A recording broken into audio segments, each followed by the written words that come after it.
Hope everybody is doing well. The key word here in Durham, North Carolina, as we're going to start this online dinner party, is hot because there's definitely been some hot weather. I was talking to some friends of mine and all along those lines, and we're talking about the fact that it has been around the 90s and in that kind of space here in the Carolinas. So there's definitely been some hot weather. So a lot of people are staying inside in the AC or having the fans blow or doing other things to stay warm and all, or cool, I should say, and all along those lines. And of course, as y'all know, sometimes I am coming at you from the Hayti Heritage Center if I'm not in my home studio and home location. So that is not the case today. I'm in the home location, but yesterday I was at the Hayti Heritage Center. And of course, we had a number of events going on this past weekend, and they were all very interesting events. We actually celebrated the blues music and had a gentleman, William Ferris, that I'm hoping will join us on an upcoming edition of this show. They were talking about his roots in the blues and having grown up in Mississippi, and even seeing some of the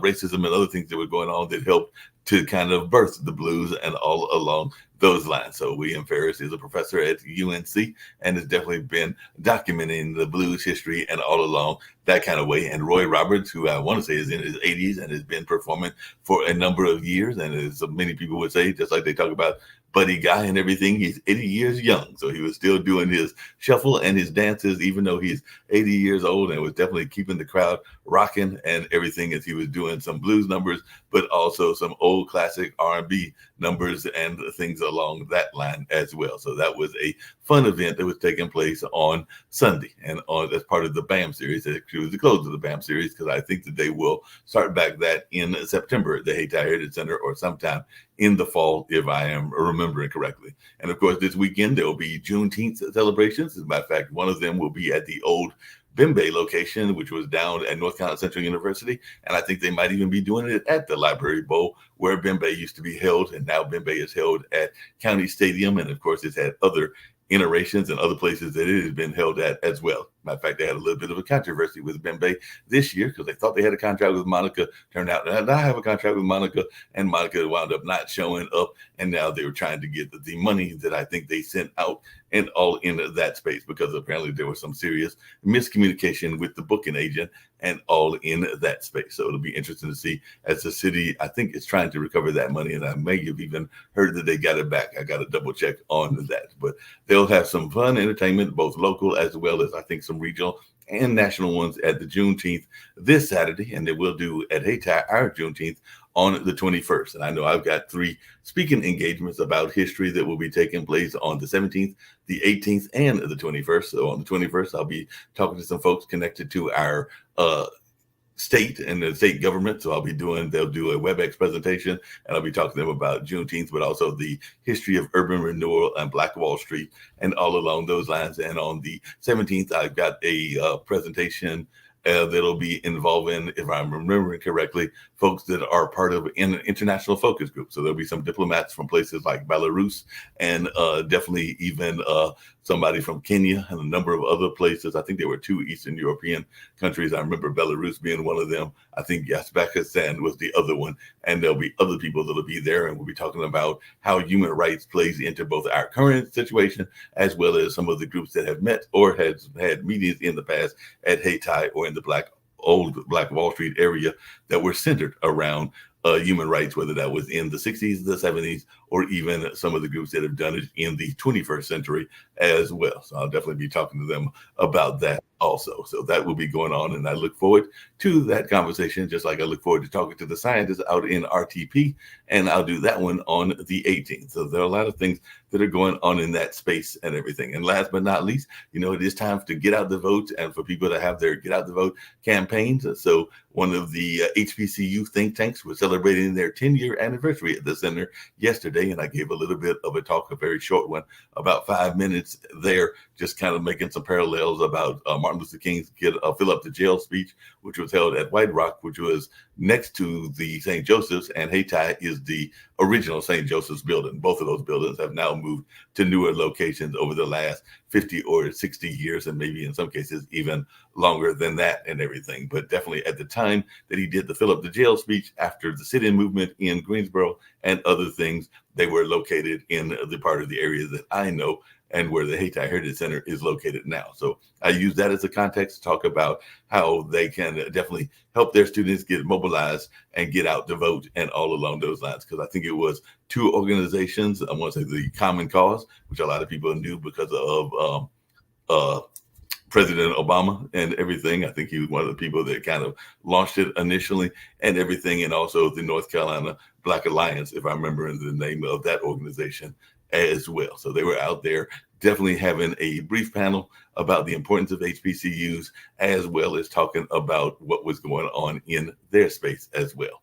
So like I said, a lot of things are going on in my life and a lot of things are going on. But as you know, with the dinner party, I love sharing with amazing guests and seeing what they're about. And I had the pleasure earlier of talking to Les. I'll bring him in second and all along those lines. So I'm going to bring ladies first. And I'm going to bring in Mary Beth to learn about what she's got going on. And I've also got Taylor with me as well, who's talking about a national divorce. But we'll start with Mary, and then I'll bring in Les and Taylor as well. So Mary Beth Dunn, it's very much a pleasure to have you. I hope the weather is doing better where you are in your world, because right here in Durham, North Carolina, we're still talking regularly about hot weather. We're also talking sports because, as you may know, this is ACC territory, and a lot of times people are very much engaged during the basketball season because of the Duke, UNC, and of course, North Carolina State, which had a run to the championship, even though Connecticut beat them, and all along those lines. But definitely they had that run, an improbable run, because they were very much in like near last place when they were in the ACC tournament, but they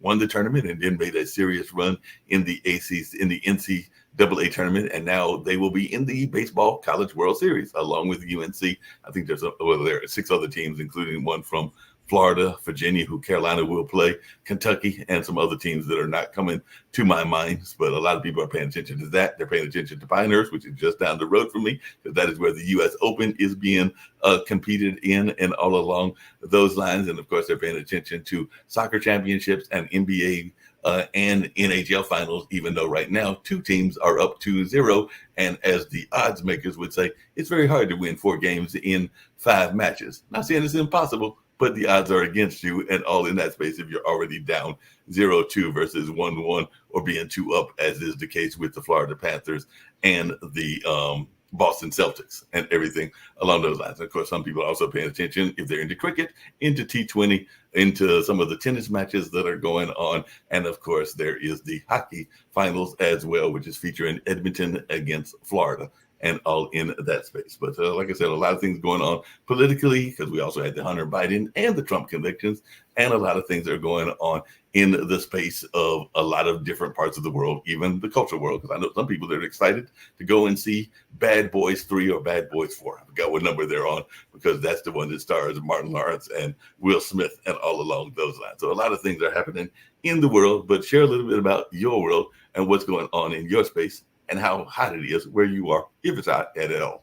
Well, actually, we've had some relief, Mark, because it's been raining since yesterday. I'm in Florida, so home of the Panthers, right? Yes. And so I'm here in Florida, South Florida, and it has been dark, very dark, and very rainy. They're talking 10 to 15 inches of rain here. Wow. Yeah. And here we are in hurricane season, too.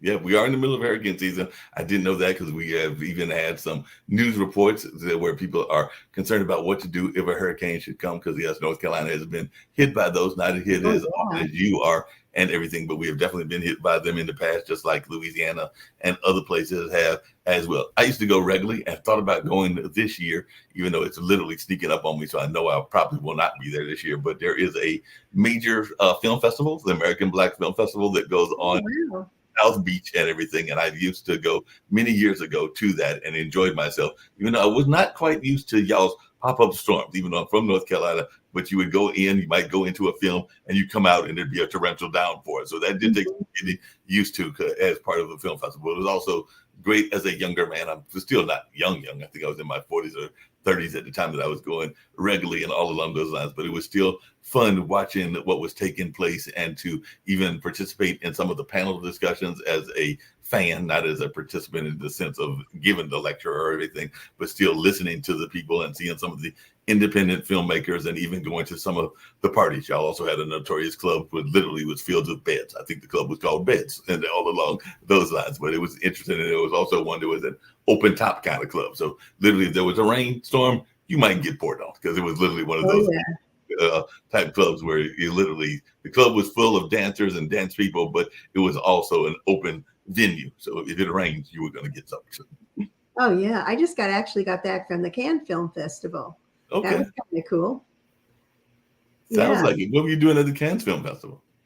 We have a friend who's a producer, and he invited us along. We got to go backstage and got to check a lot of fun things out. I didn't get to see any films though.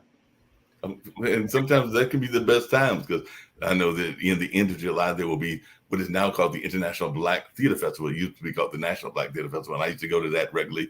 Went to some of the after parties. Even if you watch Judge Judy, Petrie Bird, who plays the Bella on that show, is known for regularly throwing a early morning party, and I would go to those on a regular basis and all along those lines. And it was quite fun to be hanging out with him. And of course, there would be a late night poetry slam, and there was Reader's Theater and some other things. I even participated a couple of times in the Reader's Theater. I think once or twice as a narrator, and maybe even once or twice as a reader. And one time doing it with Ted Lang, who used to play the purser on a Love Boat, if I remember his role correctly, and all those lines. But yeah, it can be fun. And like I said, well, I don't think I will make, because I want to say it's this month, it might even be in the next week or two, the ABFF, the American Black Film Festival. I will be trying to make it down to the International Theater Festival, which is held in Winston-Salem, North Carolina. But just share a little bit about what you've got going on. And like I said, part of what the dinner party is just like if I was inviting you to a regular dinner, I'd learn about you, and I'll be learning some more, even though I learned some about him earlier today,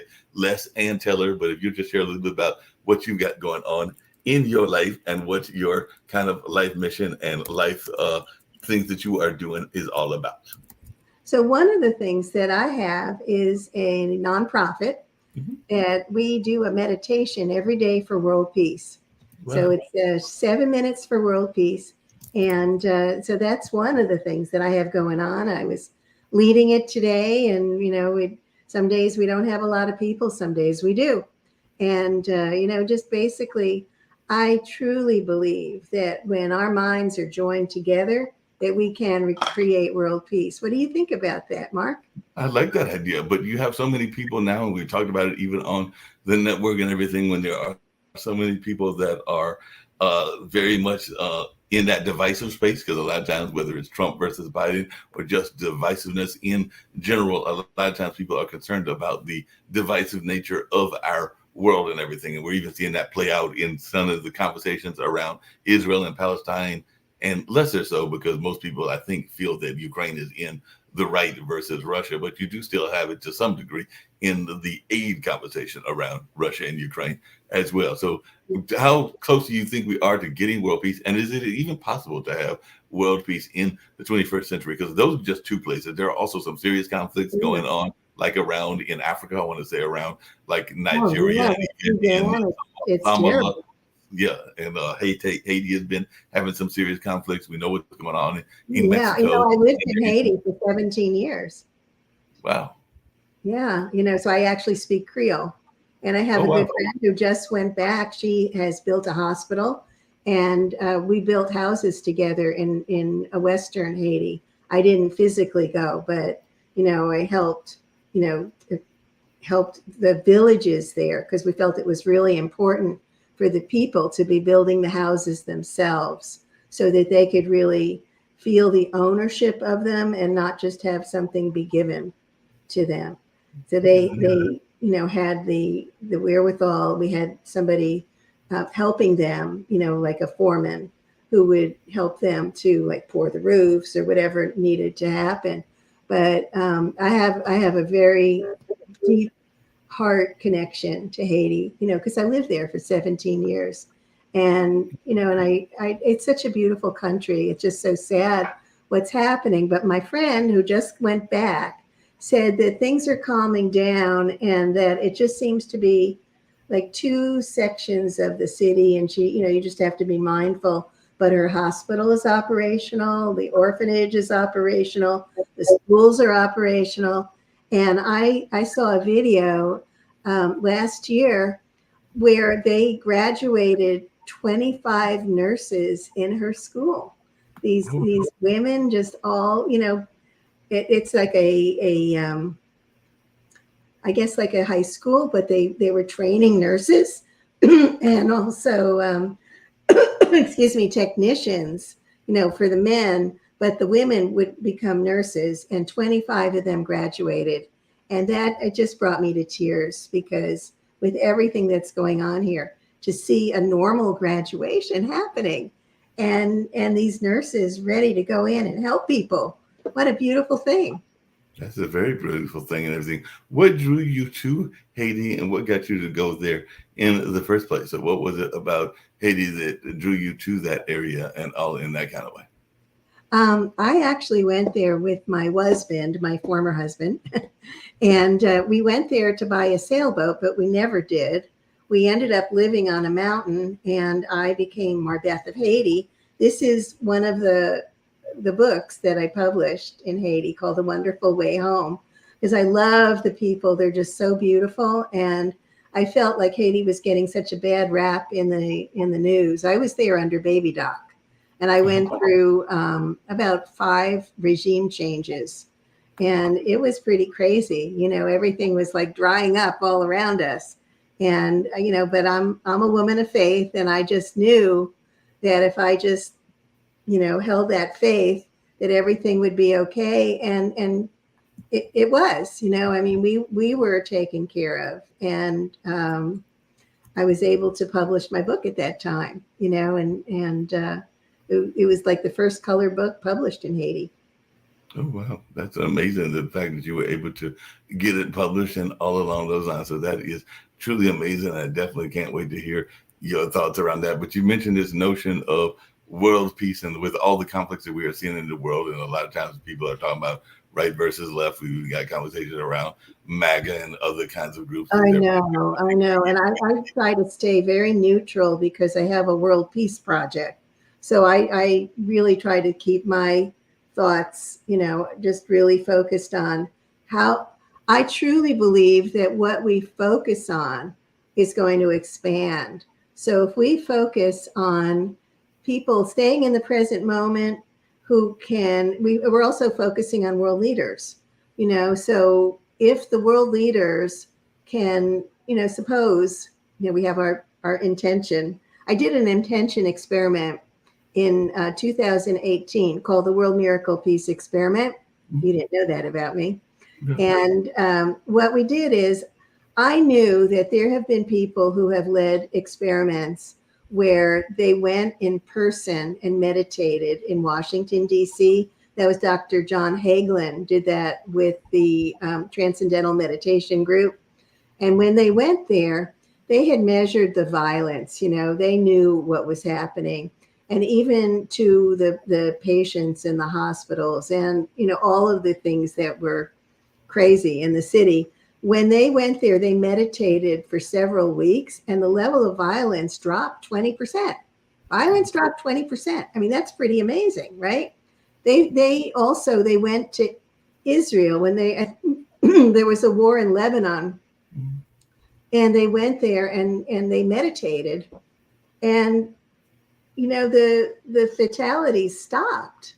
That was pretty crazy, right? Yeah. So I woke up one morning and I basically heard, you're going to lead a world peace experiment in 2 weeks. And I'm like, what?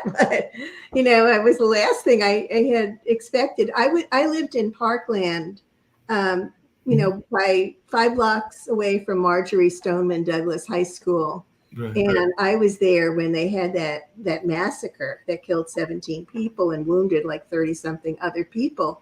And I'm very empathic. I feel other people's energy. I don't know if you've ever experienced that, but when people are hurting, I actually feel that in my body. So I was immediately sending love and peace to, the helicopters are like swirling overhead. I'm sending love and peace. And it was when they came back to school, like 2 weeks later, I woke up, I couldn't breathe, could not breathe. And, I knew that I was feeling the kids coming back to school, after, feeling all of that terror. Yeah. So about 2 months after that is when I had that, you're going to lead this world peace experiment.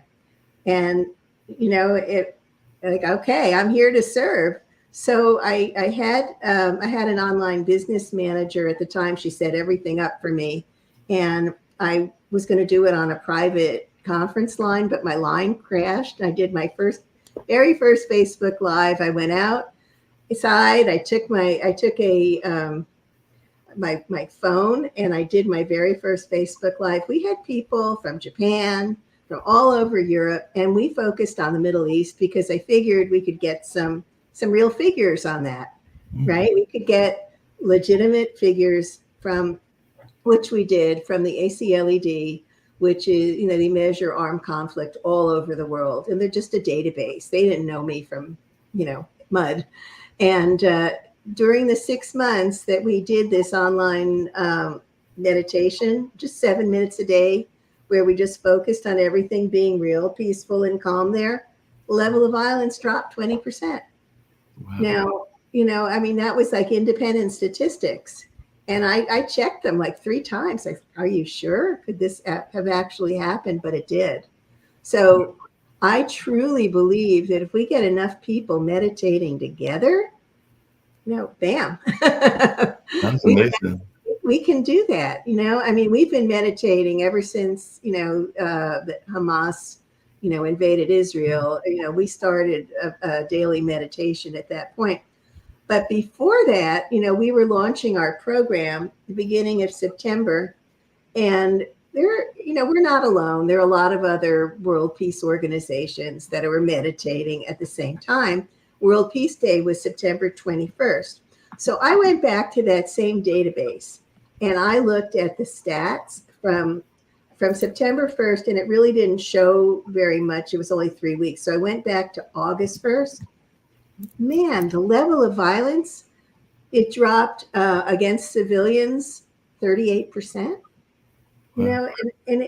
I have the statistics on we have a website, 10millionforworldpeace.org.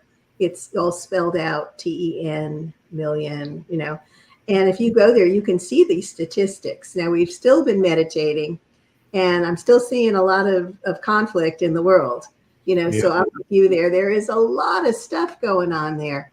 But I truly believe that if we can just focus on peace, on how we can find, just similarities rather than differences. If I can look at how we can help each other, how we can collaborate with each other, I think that, we're well on our way.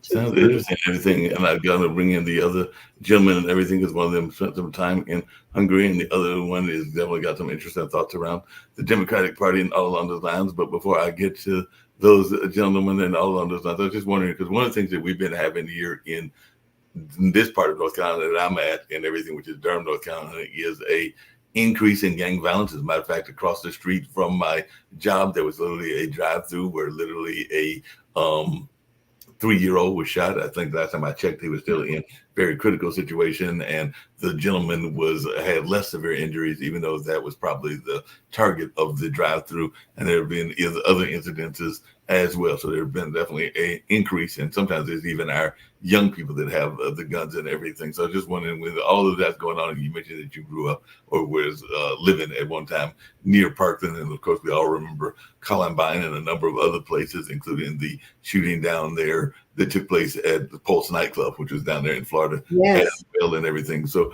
what can, in your mind, is there a way, can meditation help even when we're seeing a rise in people being depressed and wanting to lash out with gunplay? Because I know when I was growing up, you were lucky if you got into a fist fight. Maybe somebody had a switchblade, but there was not that much gunplay as it is now. So I was just wondering your take on that, and whether this kind of prayer can help a town like Durham, North Carolina, or any other town that is going through this gun crisis. That's a really good question. I truly believe that meditation can help.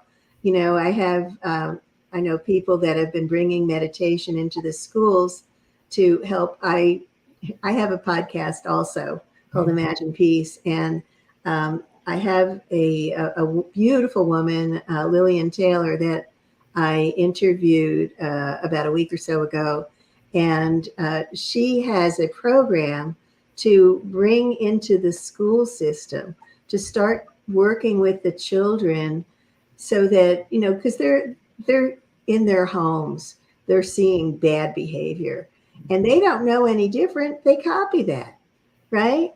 And so a lot of these gangs, they're it's based on these children who are being neglected, really, that are being maybe abused. A lot of children are being abused.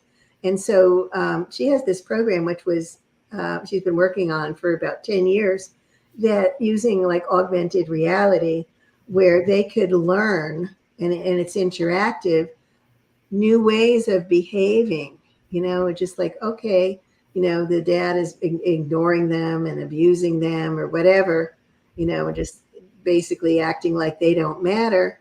And, how can you, how can you, how can you react to this? How can you feel, safe inside yourself? And I think everything really starts with the children, that we need to create programs for them. That's why I think it's so beautiful what my friend in Haiti is doing with her schools there, really setting a very strong foundation for them. There's so much, especially in the schools now, these children are just experiencing so much fear, and I don't even know, how do you recover from being in a mass shooting? And these children are experiencing that at such young ages. So I think it's really important that we set up some programs in the schools to work with them, and so that they can process and learn new ways of being, so that we don't perpetuate this.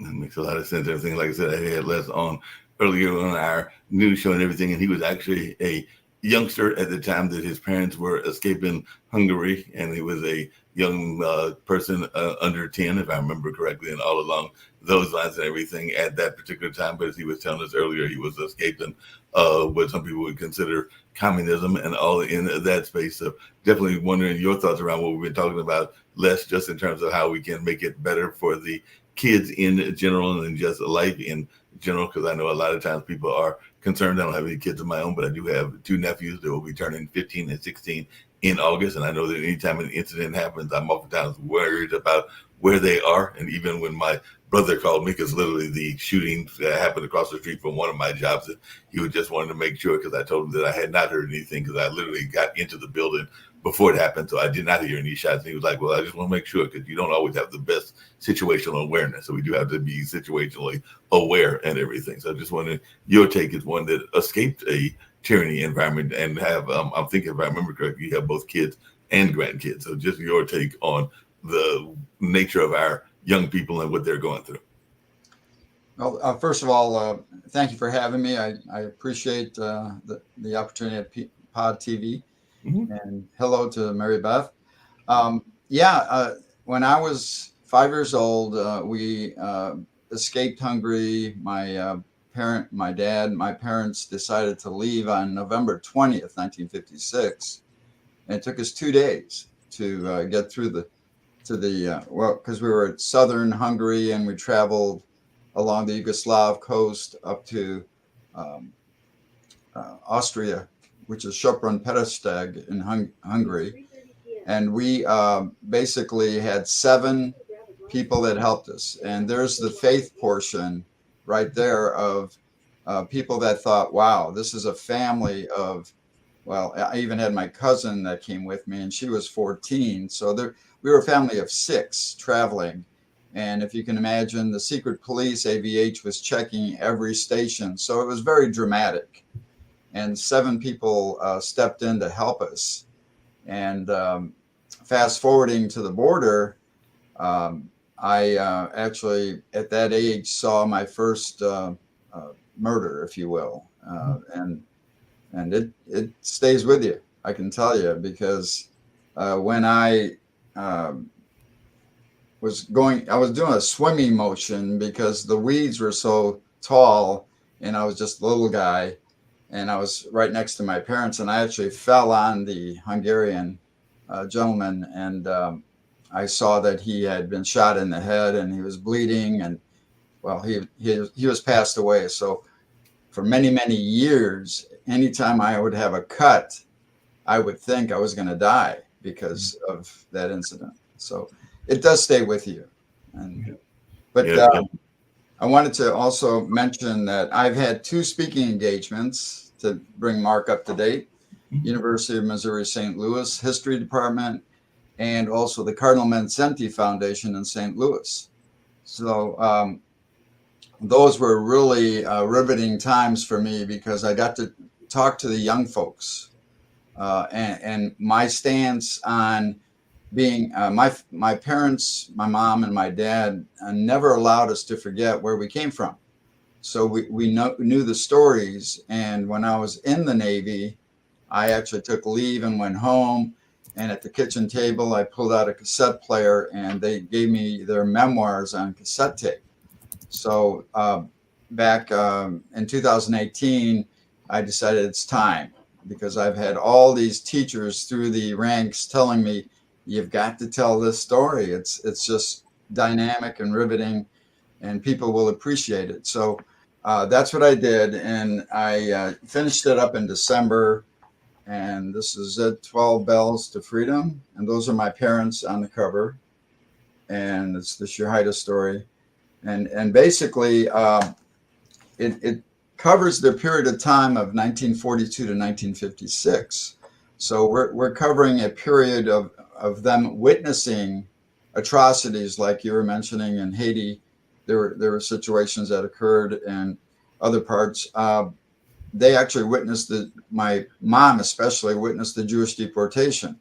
So she was the post office manager at a train station called Burgund, which is on the outskirts of Székesfehérvár, which is a Hungarian a railroad station.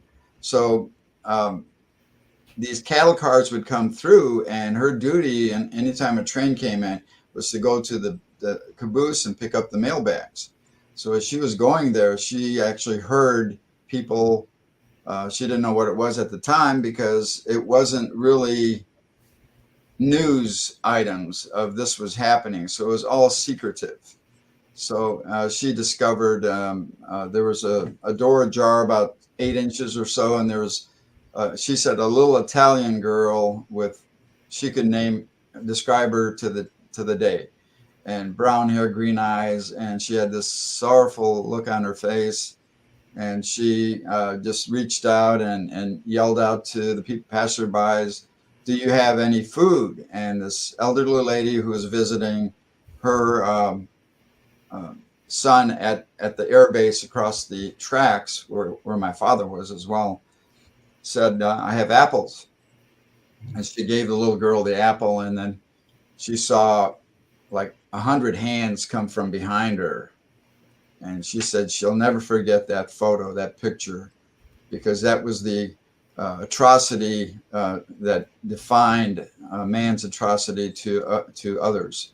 So yeah, that was an example of my situation confronting the border, and it's more dramatic than that. So I don't want to ruin it for those who want to check it out.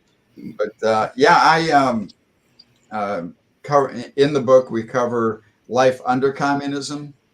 And as we talked this morning at the World Edition, I referenced that there are 2 worlds. You have the oppression world, and then you have the family world. And in Hungary, the families really were united and loved each other and kept each other in support and all of that. And outside their family, there was oppression. So they had to be very careful. Like if a group of high school kids were walking down the street, or college kids, the AVH would ride by and arrest them. And the AVH they were formed in 1948 by Rákosi, was the premier of Hungary back then. And he was appointed through the Russian connection. So he was a puppet ruler. So when he presented the AVH, their whole purpose was to bring fear to the country. So what does that mean? Okay. When Russia came in and occupied Hungary, they invoked a 22% tax on the country, based on gross national product. So that meant that everyone was catapulted into poverty. So as they took control of the government, they would arrest teachers, they would arrest politicians, they would arrest media. And if they couldn't brainwash them, they were sent to Siberia. So that's the dangers of living under communism. And there's one example, since you were mentioning kids, that really is just a tragic situation. When they marched in, they arrested the Boy Scouts. And you talk about all the different Boy Scouts, they arrested all of them, put them in orphanages. And when they were 18, they were executed. And this was done by the communist Russia did that. And the reason they did that is they did not want these kids to grow up and then be opposed to the communist government. So they did not want any type of situation where you have a revolution taking place. But ironically, by their own hand, they caused a revolution through the 5-year plan, where the 5-year plan was directed from the Kremlin and sent to the Yuri Andropov, was the ambassador to Hungary from Russia. And he in turn passed that information on to the Rakoshy premier. And then they invoked the rules and the laws. But they projected all this glorified opportunities for the Hungarian citizens, but it never came true. So what happened was the students, the Budapest engineering students, wrote a 16-point amendment, or not amendment, but a manifest, and published it, and basically stated that, now, ironically, these young men and women were the future of the Hungarian Communist Party. And they were the ones that spoke out. So that resonated with all of the citizenry. And the working class, blue collar people jumped in and said, you're right. All of these atrocities need to be addressed, and we're not going to stand it anymore. So then the revolution took place. And during that interim time, it only lasted about a week. But in that timeline, Khrushchev tried to act like he was a peace person, to seek peace in this. But all along, he was wasting time, because it took 1 week for the army, the Siberian army, to come down. Now the Siberian army was the one that defeated the Germans when the Germans were moving on to Moscow. So that same army was sent down with 300 tanks. And then when the tanks rolled in, all the peace talks were off. And then they devastated Hungary from that. And then when my parents witnessed this, you have to understand that, and it's, in kind of a way, it's happening here, which is shocking. But when you have propaganda from the media, that propaganda will direct processes going forward, or preventing a process. Maybe it could be an election type problem that they propaganda is stated, and they do something to prevent something. So that course of action is in. And so what my parents did is they didn't listen to the propaganda Hungarian media. They listened to Radio Free Europe. So they listened to Radio Free Europe. They actually got an outline of how to go about this whole process. So that, and coupled with the 7 people that were helping us, gave us our freedom. So sounds like it and everything. I want to get to Taylor as well, because I know Taylor's been talking about this notion of a national divorce, and I know he's also talked about the notion of certain parties being influenced by propaganda, and there are some people who would say that both parties are influenced by propaganda and all along those lines. But I just wondered if you could share a little bit of your own narrative and how you got involved in even this movement? Because it sounds like you're part of a movement, and I've even heard some people speculate that depending on what happens in the elections, that we may be heading to a divorce or even a civil war. And like I said, there's some people that have speculated that, and it sounds like you are saying something that is similar. So if you just want to share a little bit about yourself and how you got engaged in a number of these different things that you are doing as well. Taylor? Well, I'm semi-retired, and I'm here at Nashville, Tennessee. I'm working with a group of people who are acting as medical couriers between hospitals here. I enjoy it, but it's not nearly as exciting as anything Les has been through or Mary Beth. I did want to ask Les, though, if he saw any parallels between the communism he lived through and the communism we're seeing from the Democrat Party, or the tactics, as you mentioned, the propaganda media and so forth. Do you notice anything else?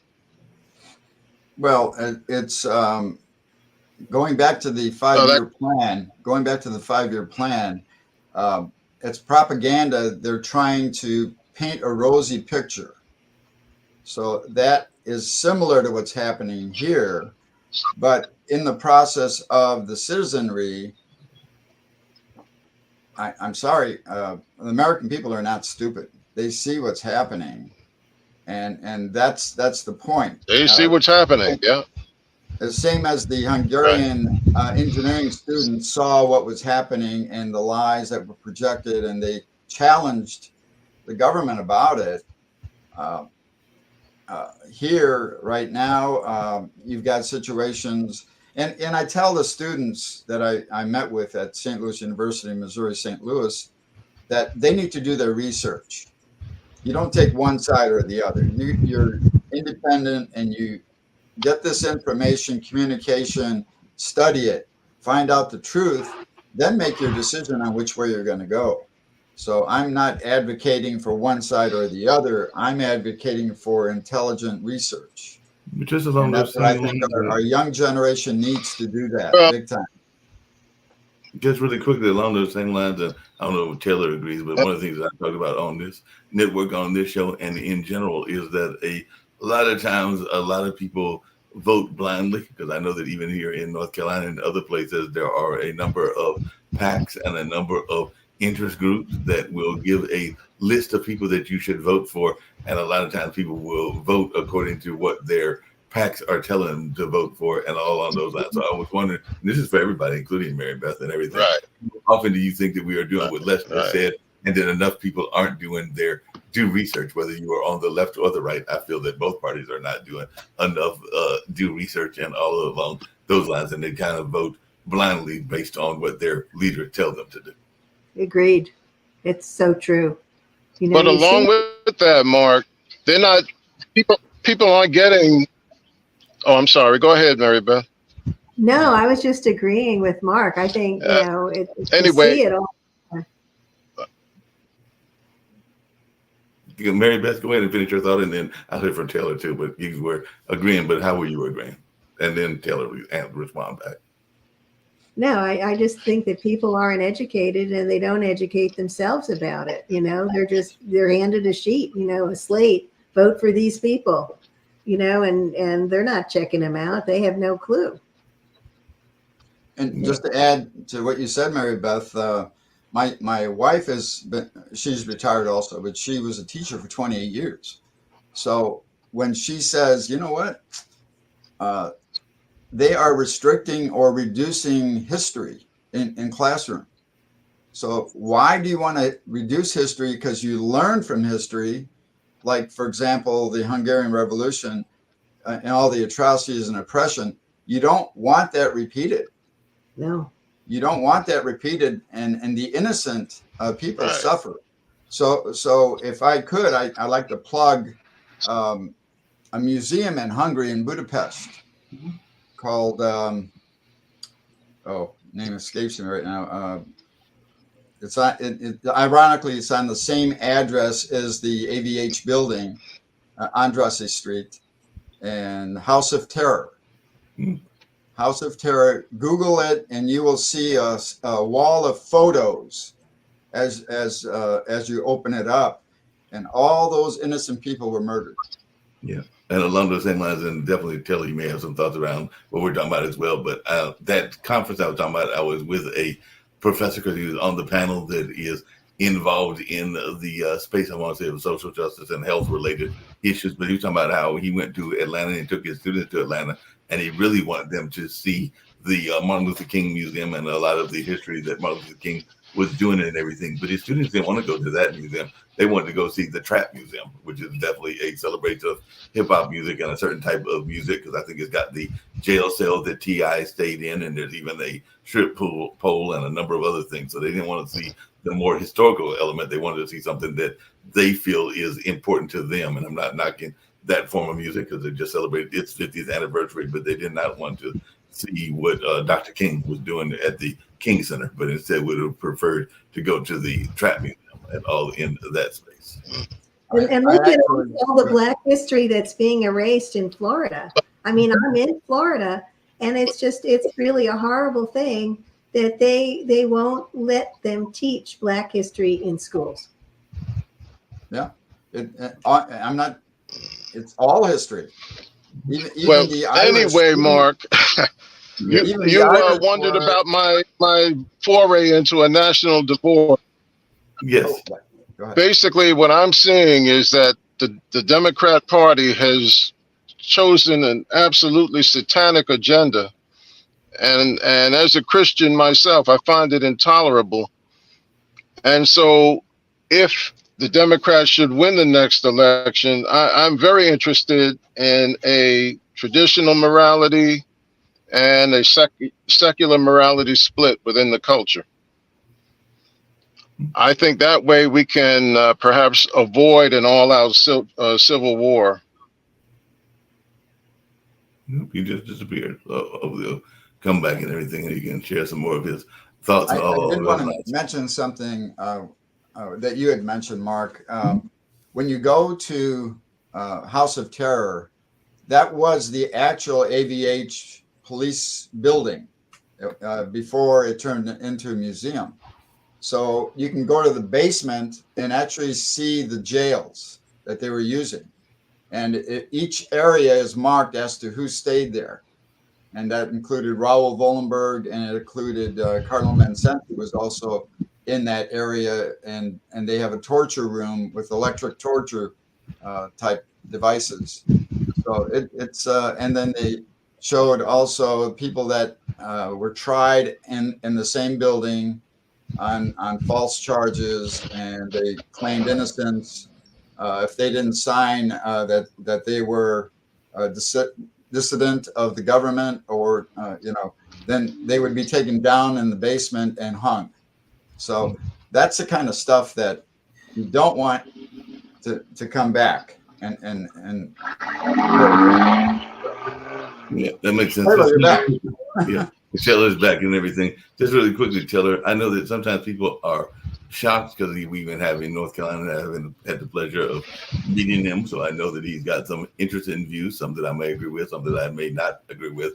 Gentleman that is running for governor that is very conservative and very Christian oriented, and all along those lines, that being Mark Robinson, who is running against a Jewish individual, and all in that space. And I was just wondering, what do you say when people are probably surprised that you are a African American that is of a conservative background? Because I do know that sometimes conservatives, and my mom's ex-boyfriend, he passed away many years ago, was involved in the Republican Party. And even though she was a staunch Democrat, Ron Roadfox was very much involved in the Republican Party and was out of the Atlanta area. And I know some others that were kind of Nixon type Republicans and everything that definitely got some benefits even from some of the programs that Nixon put out in terms of opportunity zones and things along those lines. So I was just wondering, what kind of pushback, if any, do you get from our community in general? Because I know sometimes people are surprised when they see a conservative. I've even seen some of the candidates that are being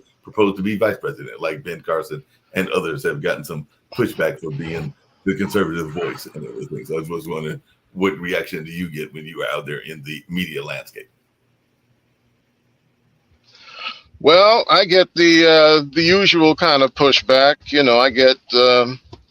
In fact, black conservatives aren't really regarded as being black, so and that's okay with me. I mean, I'm looking at everything from a spiritual perspective, and I know I can't support a party that is about abortion, gender fluidity, and all that other nonsense. I can't do that. So I will tend to vote Republican, but I'm not excited about them either. They're kind of weak. I think the only Republican that's had any kind of strength or testicular fortitude has been Donald Trump. And I appreciate that, you know, so I'm definitely supporting him. Yeah, that makes a lot of sense, and different people have different views about that. I saw that Lawrence Taylor just recently switched his allegiance from being a Democrat to a Republican, and I've seen others that have gone. I saw that as well. I saw that. And others have gone the independent route and all along those lines. But there are a lot of people that are, and I'd love to hear all three of your thoughts about this, that are frustrated that the two choices that they have, because I know a number of people that would much rather us have some younger choices and maybe even some choices that are neither Donald Trump or Joe Biden and everything. So I just wanted your take on that, because I know a lot of people that are frustrated because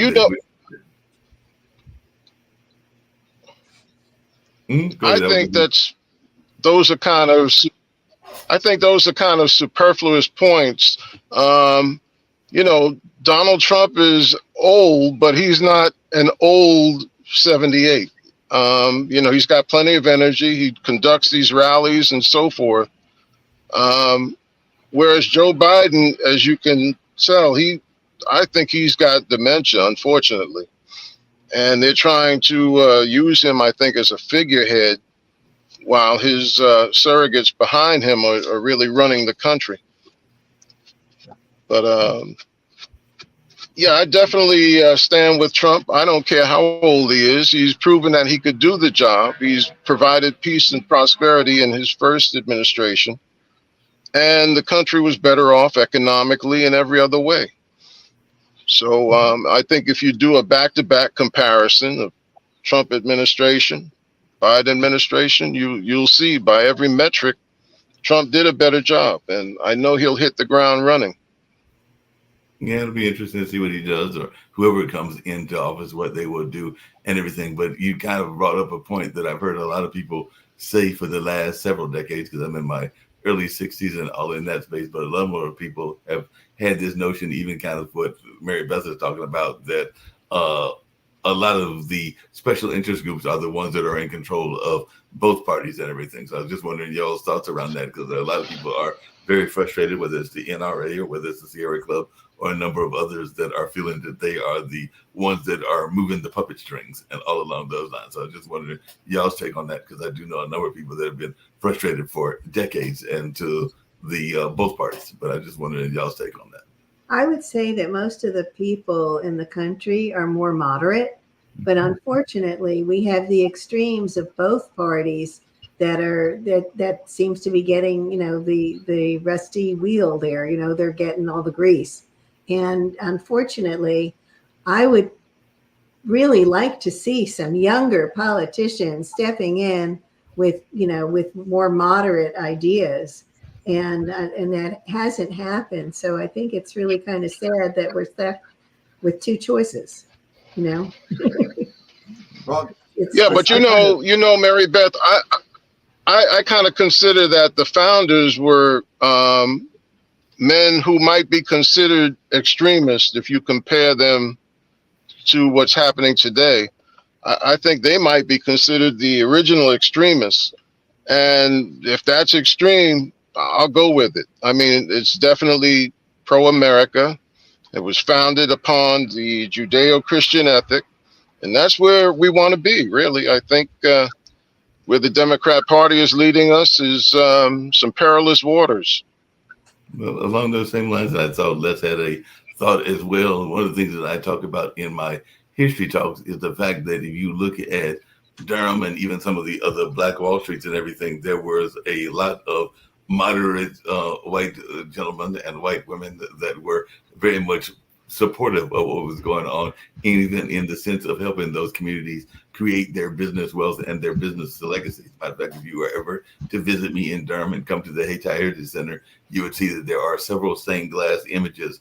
And one of the stained glass images that is more prominent than even Jesus Christ himself is that of Mr. Duke. So Mr. Duke was known as a business philanthropist and a business leader and was part of the Duke family that created Duke University and everything. But he gave money into the African-American community to help them build their businesses and all along those lines. And even Booker T. Washington and W.E.B. Du Bois talked about the fact that they had never seen such a race relation that was symbiotic and work together versus the narrative that we oftentimes hear about in the South. Because even some very avowed racists like Julius Carr, who was a white supremacist, gave some money into some of the Black Wall Streets as well. And some of that might have been done for economic reasons and for exploitation reasons, but a lot of times it was done because it was mutually beneficial to both parties. And ironically, Mr. Merrick, who was Mr. Duke's barber, because at the time he was a barber, there were segregated barbershops. So he was an African-American man that owned, I think it was about 6 barbershops, 3 of them for white Americans and 3 for African-Americans. But he was cutting Mr. Duke's hair and other white philanthropists' hair at the time that they were doing some of their biggest business deals. So he was bringing some of that knowledge back into the African-American community to create the Black Wall Streets and all along those lines. So there was a more symbiotic relationship that was going on, even though we talk about That's smart business.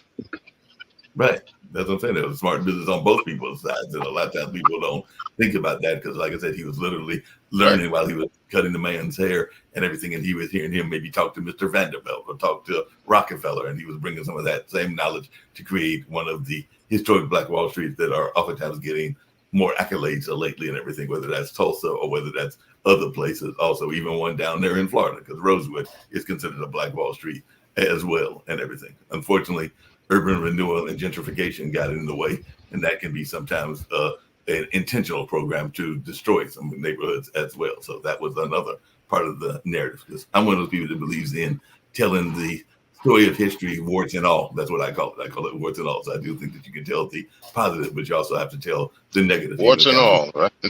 What Les was saying. So you have to tell the whole narrative and not just the good part of the narrative.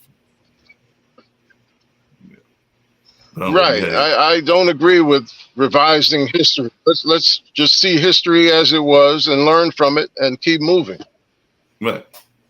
Yeah, I was going to mention earlier that after the 60s and 70s, I kind of thought that we were kind of eliminating race relations and we were coming to be known more as Americans together. And it seems like the division started to take place maybe, in the Obama administration. Two presidential races ago. So it's in the Obama administration. Yeah, there was division in Nixon as well. Well, even though Nixon did some other things, and there was division in the Reagan era. So I don't know if I can necessarily agree that it was strictly in Obama's era, because I do know some people that were upset at some Reagan policies, including some world policies and everything. So I do think that both parties can have some good programs, because I did mention the opportunity zones, which was actually created under the Republicans and things along those lines. So I don't know if I'm ready to be as pessimistic as you are, Taylor, in terms of the Democratic Party, because I'm also not a big fan of the MAGA side of the Republican parties and everything. So I think that there are extremists on both sides. Mark, I'm kind of talking about the citizenry, the American people. I stand with MAGA. That's okay. I also coached soccer for 36 years. Okay, so I didn't care if I had Hispanics, if I had black kids, any and all. My goal was to teach them the tools of the game. Right. So, and I was proud when I would go watch them in high school and they made their varsity team. I said to myself, I did something good. No. So to me, it didn't matter black, white, whatever race it was. I had a focus. They had the passion to love the sport. It's all about team effort. And it gave me an opportunity to pay back my wonderful experiences of trying out for the U.S. Olympic team and a number of other things accolades I received. I think that mix coming in helps the population in general to treat each other as equals. Yep, I agree with you on that and everything. One thing that I was definitely curious to hear what Mary Beth has got to say about others as well. Because one of the things that I talk about, particularly on this online dinner party, but just in general, is this notion of the inner critic. And I know that whether it is in relationships or whether it's even in political viewpoints and a number of other things, that sometimes we are afraid to speak our mind. Doesn't sound like Taylor is, or either of the other two, Les or Mary Beth, but sometimes people are afraid to speak their mind because of their fear of whatever the consequences are, both from their family and others. So I just wonder y'all's thoughts as to how you get past the inner critic, because sometimes we can listen to our own voice as well as the outer critics, and that's for everybody that is listening, because a number of our people that are listening on this particular show are in the creative space as well as the activism and the entrepreneurial space. So how do y'all folks get past that whole notion of the inner critic and that outer critic? And I definitely want to hear about the work-life balance, which is something else that we oftentimes talk about on this network, and particularly this particular show. But I'm just wondering how to, and I'll start with you, Mary Beth, how do you get past that inner critic? Because I'm sure even when you came up with this idea of the Peace Project, there were probably people that were like, there is no way in hell, excuse my language, that we're going to have peace in the world anytime in the near future. Absolutely. And they're totally entitled to their opinion. But, like I feel very strongly that, that I have to do what's in alignment for me. It has to feel good. And I'm going to do it, and are there people that criticize it? Yeah, I don't care. You do what really feels right in your heart. If it's going to hurt someone else, that's where I draw the line. I don't do things that are going to hurt other people. But in terms of, like I'm totally, in alignment with world peace, and also, like I'm doing other projects too. I'm writing a book, and I'm in a compilation book. So I'm definitely keeping everything going. But I'm also very much, I think everybody has this. Are people going to judge me? For if I do this or if I do that. I totally. I ran away. I told you I ran away to Haiti with my former husband, and I lived there for 17 years. Now that was a little bit of a shock to my family. They were totally, a little weirded out by it, but that's okay. I didn't care because I knew that what I was doing was right, and I, have done my part as much as I can to help, to do what I can to help rebuild the country. It's because it's something in my heart, and I'm very heart based. So if I'm doing something, it has to be in alignment with me, and then it's okay if other people don't like it. If they want to criticize me, God bless them. Yeah, it makes a lot of sense. Everything. What about you, Les? Because I'm sure that when you told people that you were going to write a book about 12 Bells of Freedom, probably even family members that were going like, the book won't sell. There's no reason for you to write the book, and there were probably other people that were encouraging you. So how do you deal with that inner critic and those outer critics? Well, see, that's the thing.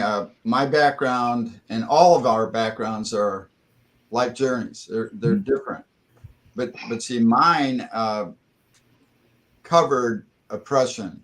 It covered prejudice.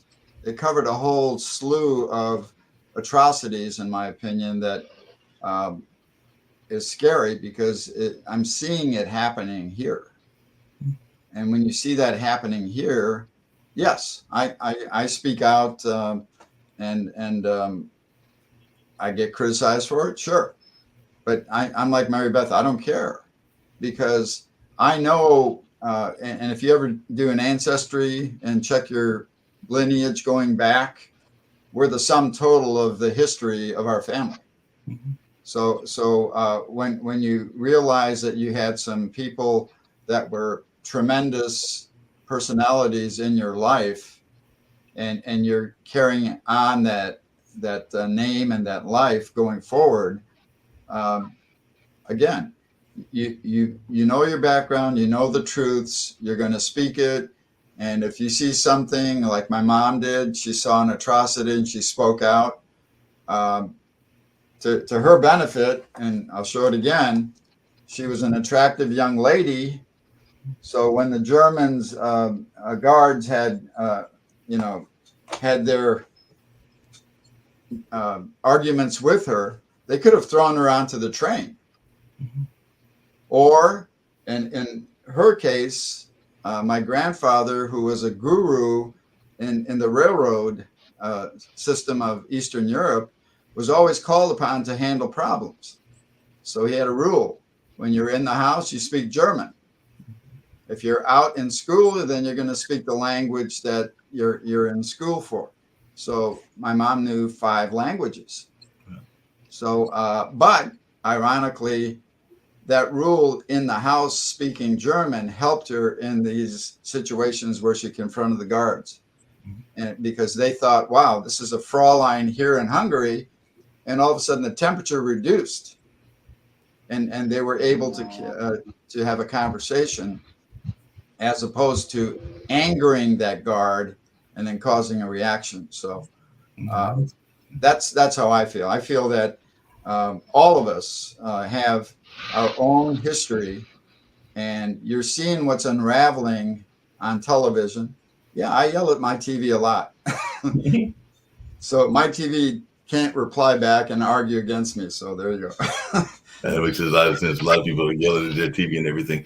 Taylor, one of the things, and I definitely want to hear how you deal with that work, that kind of inner critic and outer critic, because I know you probably get some pushback even for being a conservative and everything. But I have some friends that are ministers, and some of them are conservative ministers. I also have quite a few liberal ministers, including Reverend Barber as a family friend here in North Carolina, and some who would be part of what some people call liberation theology and all along those lines. But I was just wondering your thoughts, because one of the things that I loved about Dr. King, and I was even watching an interview with Arsenio Hall. Some people say it's the interview that got him kicked off the air with Farrakhan and everything. And he was talking about King's opposing the Vietnam War and other things along those lines. But I was just wondering, one of the things I used to like, even though I was a kid at the time in the 60s, this notion of our churches being very engaged in social justice, whether that was the job situations or whether that was the wage situations, or even trying to get some employment opportunities and all along those lines. And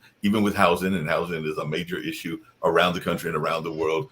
I get frustrated. I actually had a friend of mine that got kicked out of his apartment recently, and when he approached some of our church leaders, they basically didn't have an answer for him, or didn't want to give him an answer, or gave him the runaround, and all in that space. So I just wondering, do you think that our churches are doing enough to actually do that part of their initiative, which is to help the least of these? Taylor.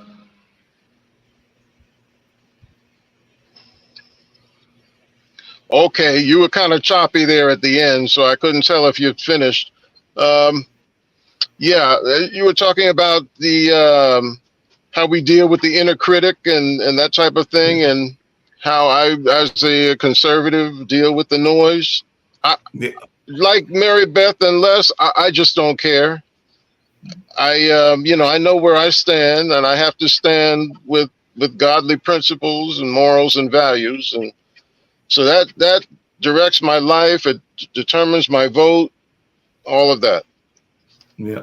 And the other part of what I was asking is, do you feel that the church system is doing enough to deal with some of the social justice issues and all along those lines? So definitely that is, and I don't care what church it is, because I feel that a number of churches, whether they're Christian or Muslim, I don't think so.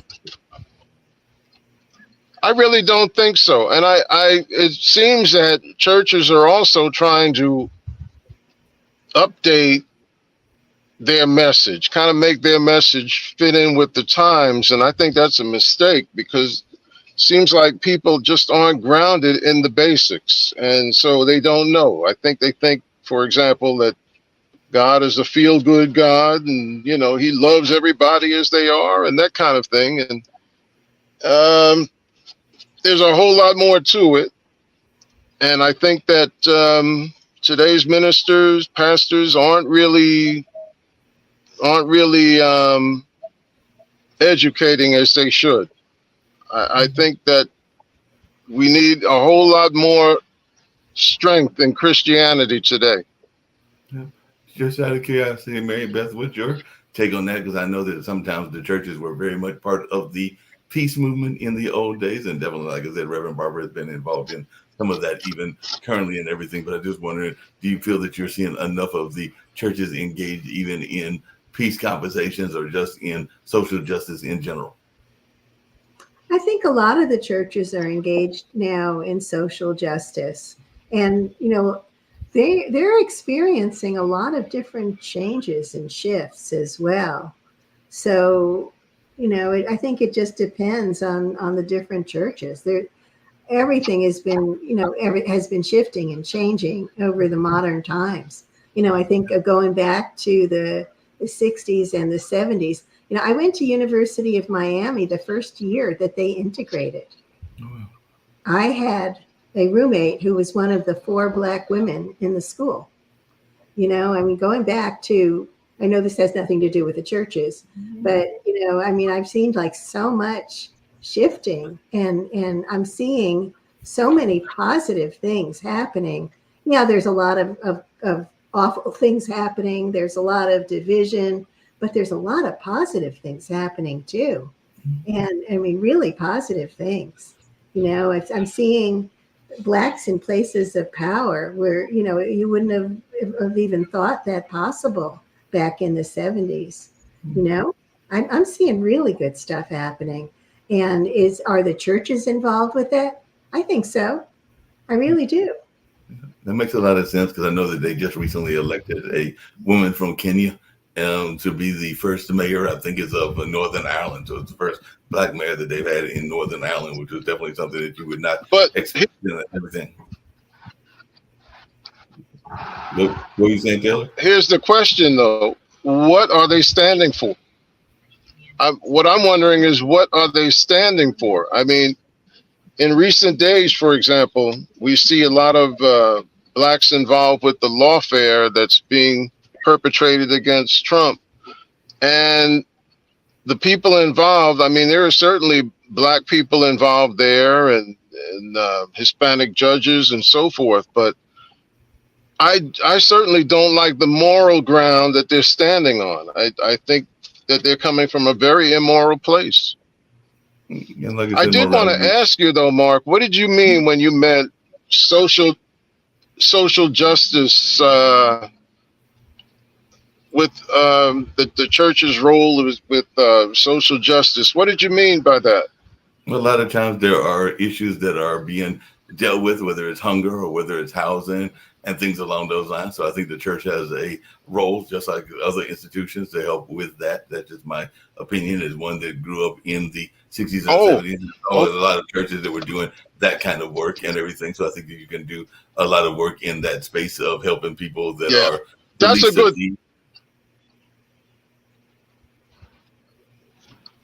That's a good thing. I tend to think of the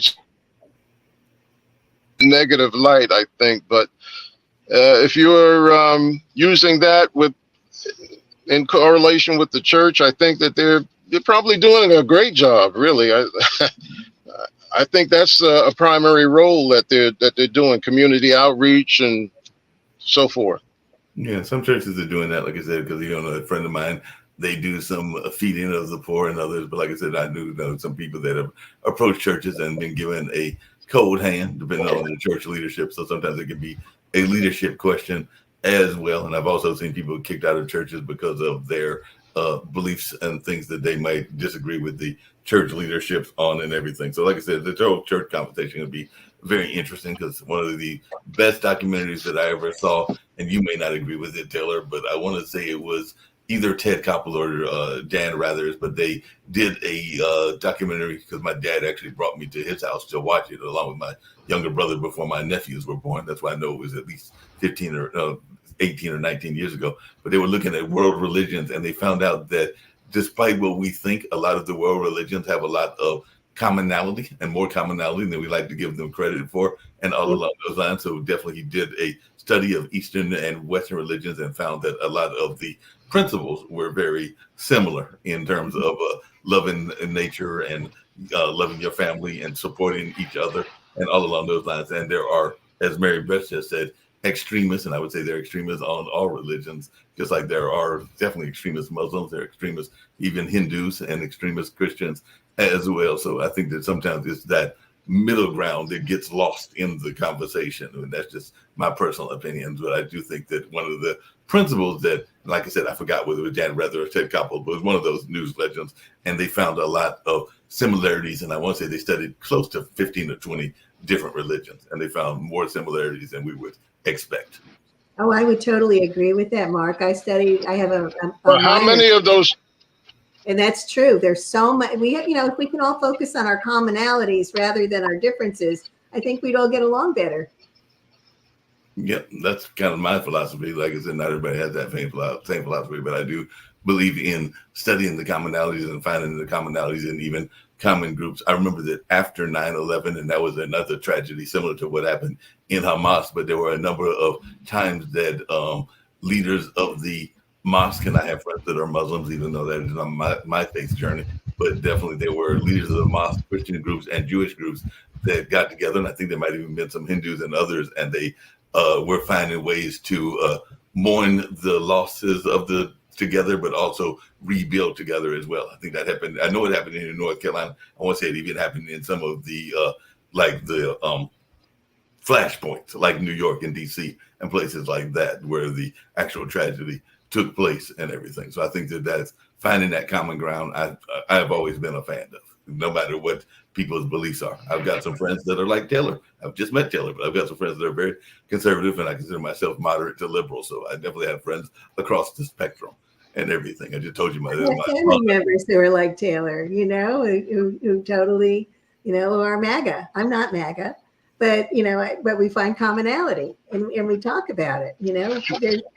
But here's the question: if you've got like a traditional morality and a secular morality, where's the common ground?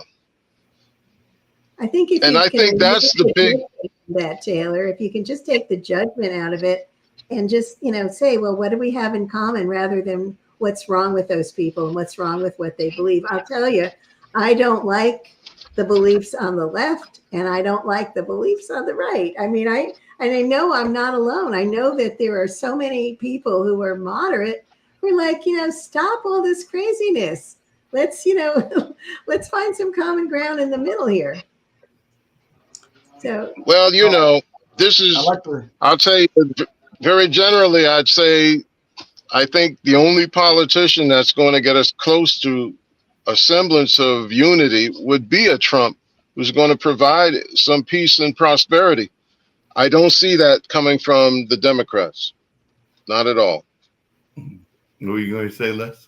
Yeah, I was just going to make a comparative parallel. Mm-hmm. Back during the period of time prior to the Hungarian Revolution, Cardinal Mindszenty was trying to keep separation of church and state. Mm-hmm. So he was on a St. Mary's pilgrimage. So he would go to every city, and the attendance was so overwhelming, they'd have thousands of people that would come. So he could not have it in the church because the churches are too small. So he held it outdoor. So he had his own microphone system, and it was run on batteries because the communists would cut the lines, otherwise. So he did that. And the purpose of what we're just talking about is the faith, keeping the faith. And each of us have different degrees of faith. But when you take that faith home, there's your world. You're living in the faith of your home. And that's what Hungary was all about. They had two realities. You had an outside reality and a home reality. So the home kind of got people through all the oppression and the atrocities by keeping a faith program going forward. So here now, I mean, we're talking about, a little while ago, we were talking about abortion and things of that nature. Faith is such that you frown on abortion. You value life. There have been great people that they tried to abort them, and they lived, and they turned out to be tremendous individuals. I've seen reports on that. So when you have a situation where faith is being attacked, and outside sources can attack Christianity or the Jewish nation or whatever, that's what we're talking about.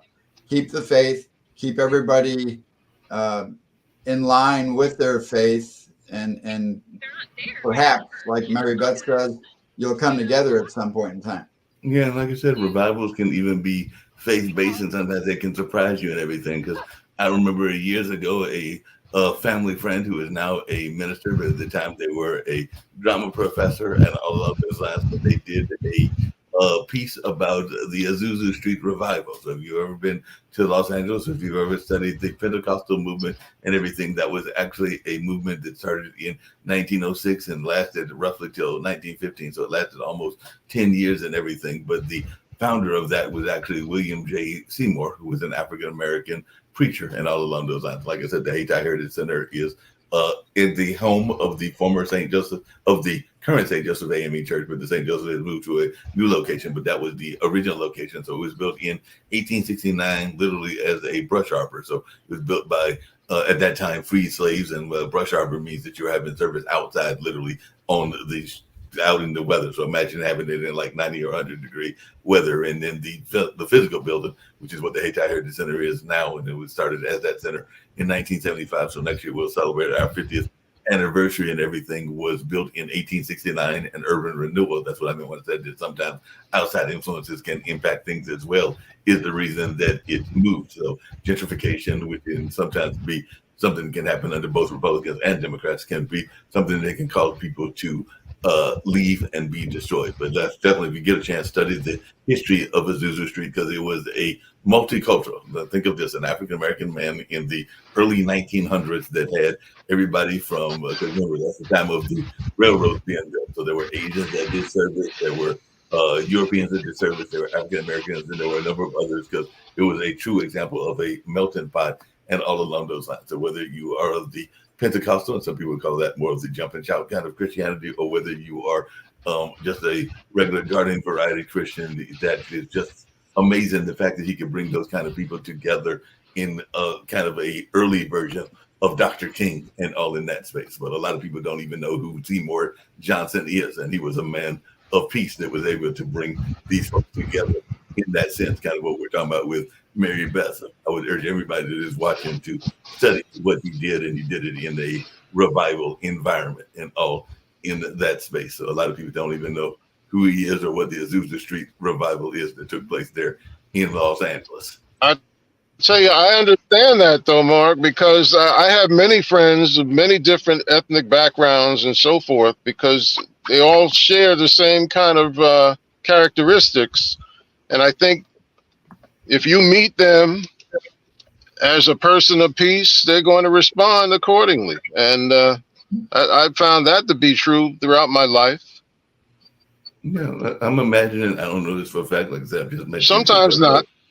Yeah, I understand, but like I said, I've just met you now for the first time, just like this is my second time talking to Les, but first time meeting Mary Beth and you and everything. But I imagine that probably both of you probably even have people that don't have necessarily the same beliefs as you do, but you are able to, as Mary Beth was saying, meet them where they are. And if you are on a mission to change their mind, maybe you do that if that is what you are trying to do. But sometimes you can't change their minds, and you just leave them to be your friends as they are. I'm imagining, I don't know this, Taylor, but you probably even have some friends that are of Eastern European, not Eastern European, Eastern religion, faith, like Hindus and Buddhists, and you might even have some friends that are Muslim and all along those lines. I do. While y'all may have different belief systems, you still have them as your part of your friend circle. And sometimes you might even find some commonality, because I do know that there are some Black Hebraites and some even Muslims that would be equally as conservative as you. And I just know that for a fact, because I talk to some of these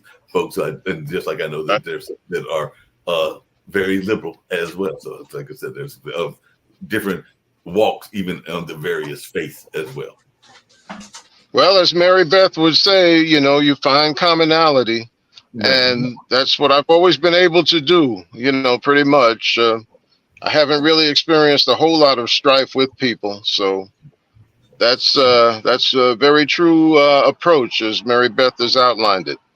Yep, and I definitely agree with that. It's finding that commonality and finding those common goals, and all in that space is what it's all about. That's part of what I do with this dinner party, and I'm getting ready to wrap up shortly in another few minutes. But that's one of the things that I oftentimes talk about. But y'all kind of alluded to it. But one of the things that the founders talk about is that they are frustrated. I think even Mary Beth kind of alluded to it, and you did as well, Taylor, and so did you, Les. But one of the things that I know, the reason that they founded Pod TV is they are frustrated by the notion and the nature of the education system, because they would like to see more, as Les was saying, history being taught and more things that are being taught in our school system, including some basic things. And I know that Nick Palveda, who is one of the founders, is a pension attorney, so he definitely talks quite often about the need for fiscal literacy in our school systems, and even maybe encouraging the trades and us teaching the trades. Because I know when I was in school, there was a multi-track system. You might go in, as I did, on the college track.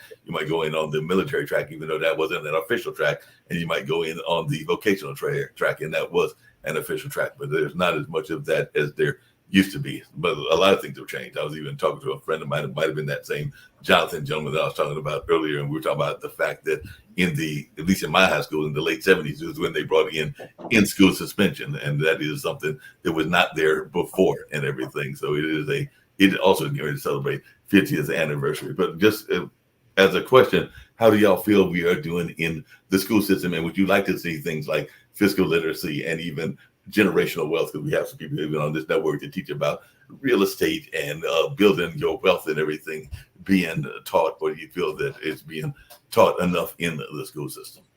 I think the school system is terrible. Mm-hmm. I think there's these kids are not being prepared for the real world. I think they need to learn interpersonal skills. They need to learn self-development skills. They need to learn ways of maybe meditation. They need to learn ways of getting along with each other, with handling anxiety, with handling stress, and also with self-development. In addition, they need tools for life. I think that the way the school system has been is that it's, it was developed as basically a factory fodder. They wanted people who could just, learn, specific skills, but there's so much more they could be learning. So, and right now it's unfortunate that so many kids are there because, well, they're, the truant officer is going to come if they're not there. Mm-hmm. So they're there, but they're basically biding time. There's so much they could be learning now. Hey, Taylor, along those same lines, I know one of the narratives in the African American community is the notion of the school to prison pipeline, because definitely there is more of the Black and brown people in prison than certain other societies as well. So I just wanted your take on that, and whether that is an issue that should be dealt with and all along those lines and in that space. So I just wanted your take on that, because that is a narrative in the African American schools, this notion of school to prison pipeline. And the prisons are all privatized. Yeah. And so they are it would seem that with the breakdown of the Go ahead, Taylor. I was going to say, it would seem that with the breakdown of the Black family, you've got a lot of youngsters going to prison, unfortunately. I do see the need for, outreach programs even there to help on the inside to get these people rehabilitated and, aim toward productivity. Yeah, that makes a lot of sense. And definitely go ahead. I'm sorry. Mark, I was going to ask you, when you're in high school or in even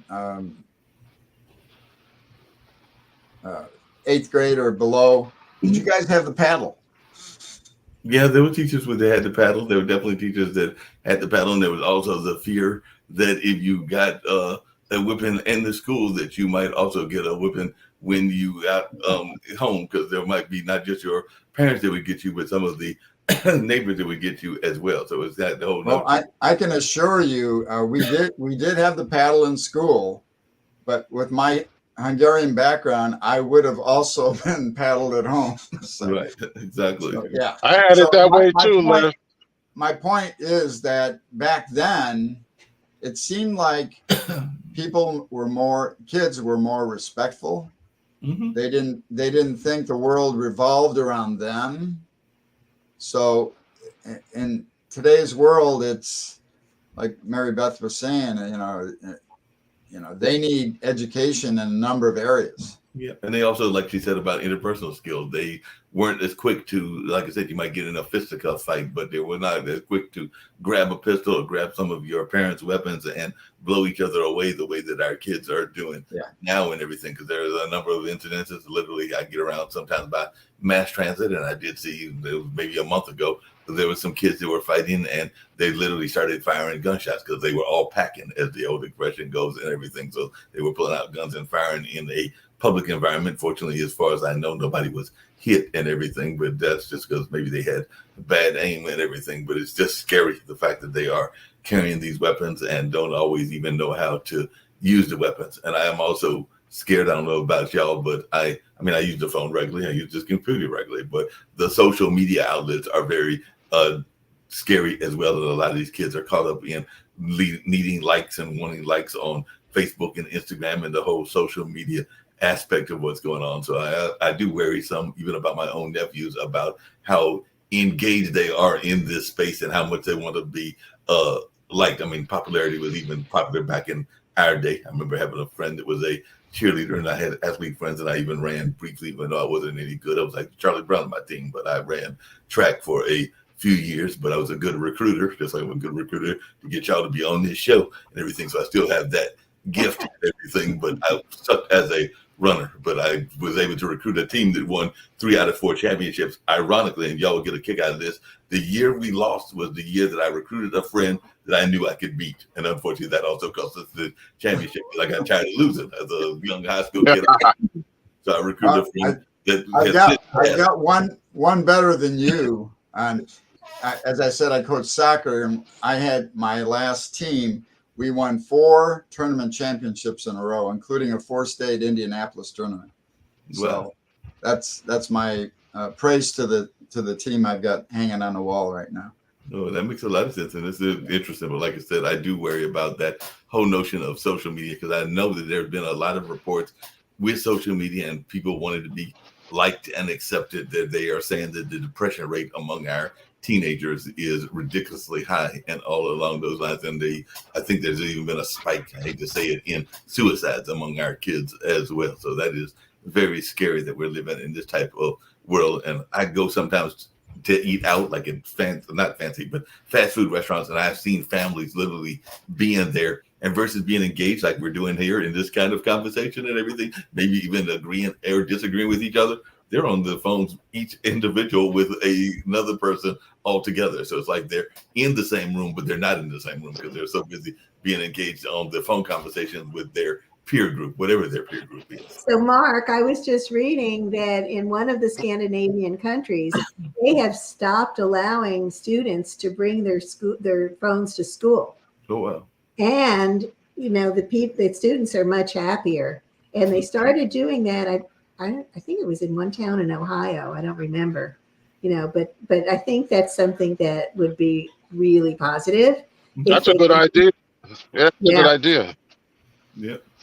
I definitely agree with you on that and everything. Well, like I said, it's been a fascinating conversation. Like I said, that's what I do with the online dinner parties. I bring people together of different backgrounds. And we just kind of learn from each other and share with each other. But one thing that I do, which Mary Beth will love, and everything at the end of every show is I am a believer in positivity, no matter what is going on in the world and all along those lines. So I give it my guests at the end of the show, and I'll end with Mary Beth, actually, an opportunity to share how they can be reached, how they can be contacted. And because the Pod TV network is heard globally through Facebook, YouTube, Instagram, Roku, a number of other sources, including some of the more traditional audio sources like iHeart and Stitcher and TuneIn and stuff like that. That they one of the things I like to do is give a message of positivity to somebody in Malaysia or somebody in Russia or somebody in Hungary or even somebody in Brazil or Venezuela may hear, and it can give them hope for their life and everything. So I'll start with you, Taylor. So if you got ways that you would like to be contacted, and if you want to share other thoughts that you haven't got to and everything, and any message of positivity, and if you have any book or anything that you want to plug, that is the opportunity to do that as well. But definitely at the end, give whatever message of positivity you would like to share. Taylor. Well, I'll tell you, we'd better win this next election, or I'm afraid the Democrats are going to take us into another ideology, and I don't think America needs the kind of communism that Les grew up in. That's what I see coming down, and so I'd like to have people try and stay positive and think about what America should be, what America can be. You know, we've got a whole lot of potential, but we are being led by people who want to dismantle it and remake it in their image. And we don't need that. Okay. So I can be reached through TaylorWoodruff.com, believe it or not. Okay. TaylorWoodruff.com. And out there as well, you can purchase a copy of my book, which is called The Case for National Divorce, One Christian's Perspective. Okay. And is that available on Amazon or Barnes & Noble or other sources as well? And it's on Amazon, yes. As well as, I think it's out on Barnes & Noble and, Life Rich Publishing and a few others. A few other platforms, which I've been concentrating primarily on Amazon, though. It's out there. Sounds good and everything. We add all the authors, including the three of you, to the Amazon bookstore that is connected to Pod TV, and Les knows that because I just added his book earlier today after he had been on the other show and everything, and I had both yours, Taylor, and yours, Mary Beth, as well. Before I get to Les, what has been a reaction that surprised? Two things, Les, Taylor. What has been a reaction that you actually were pleasantly surprised that you weren't expecting? Because I'm always interested when people get a reaction that maybe they weren't expecting. Like maybe you were on Bill Maher and Bill Maher was nicer than you thought he was going to be, or something along those lines. And what is something that is unusual about you that people might not be surprised to know and everything as they've been listening to this show? So what is either a hobby or something that people might find interesting that they would not know if they were just knowing you in general? Taylor. That to me, or? Yeah, to Taylor first. Okay, you were kind of choppy there as well, Mark. No, I was just asking, what is? Yes, Mark, I'm sorry, you were kind of choppy on that one. Yeah, I was going to repeat it. I was just going to say, what is a reaction that you have gotten from the public that surprised you and everything? Maybe a liberal that surprised you by their reaction to your book or something like that. And then what is something about you that would surprise people in general? Maybe a hobby that you've got or an interest you've got that people would be surprised to know that you are interested in.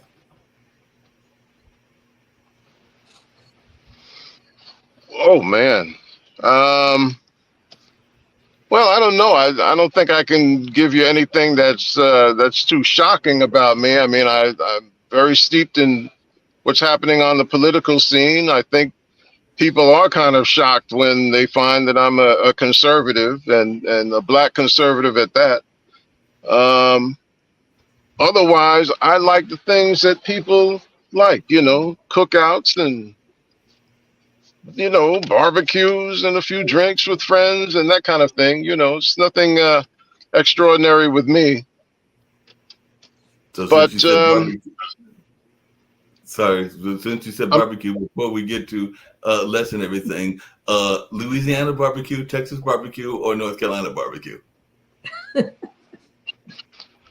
Let's go with Texas. Okay. I Fair think North enough. Carolina uses the vinegar based, right? That is true. Yes, that is true. Okay, I'll go with Texas then.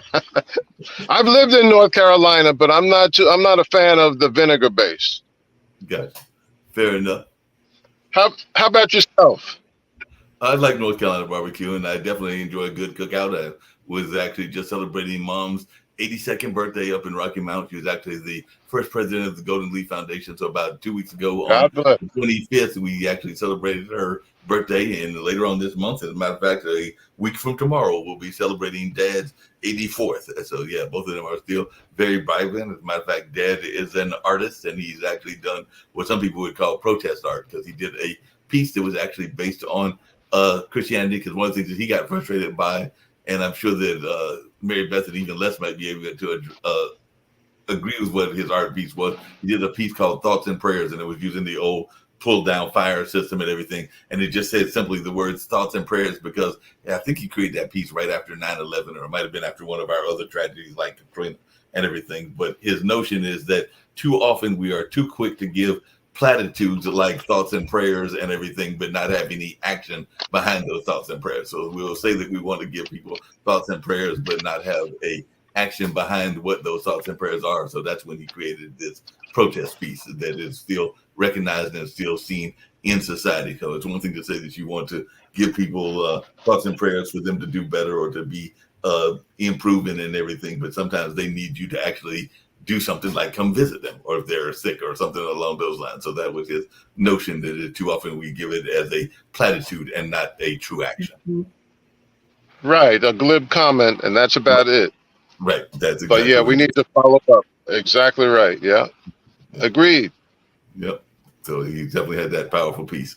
Les, if you want to share that book and how you can be reached, and also Sure. any things that you want to give in the sense of peace Well, and the prosperity. book is titled 12 Bells to Freedom, the Shahida Story. And the feedback, I'm getting 5-star reviews. So I'm headed on my way to a bestseller. So I'm getting a lot of feedback, though. When I first presented the book, I have a first edition now. But the feedback was that, all right, you got your freedom. Now, what did you do with it? Mm-hmm. So I added some information on the first edition about what I've done. I'm self-employed. I have my own business. I've got a distributorship. I created wine slushies. You may not have heard of it, but I was the first one in the country to develop it, and it's going real well. And key Major League Baseball, Cardinal Stadium, is picking it up. So that, and City Museum, which is a big downtown event, they have like 4 different flavors that they use. So that, and then this morning we talked about that technology, green technology called Komodo K500C/911, and that is a protectant, retardant, and suppressant, and it happens to be a remedy for wildfires. So now USDA has approved it. We're on the verge of getting airdrops, which means that if you saw the C-130s dropping the current product being used, which is only retardant, you'll see the fire skipping over the trees from treetop to treetop, and it doesn't stop it. So Australia had a major fire where it went almost to Sydney, Australia. So now we've got a number of countries looking at Komodo for as a solution to that, a remedy for wildfires. I can be reached at the 2 websites I have is www.menrothwines with an S, menrathwines.com, and www.laslo, which is my name, LASZLO, CHEM.com. So those are the 2 divisions that I have, and the Komodo is on the LasloChem.com, and the wine slushies are on the menrothwines.com. Menroth was my grandfather's and my mom's maiden name. So I paid tribute to my grandfather by naming the brand after him. So it's all back in the history that we're sum total of our descendants that lived before us. So No, that's kind of it.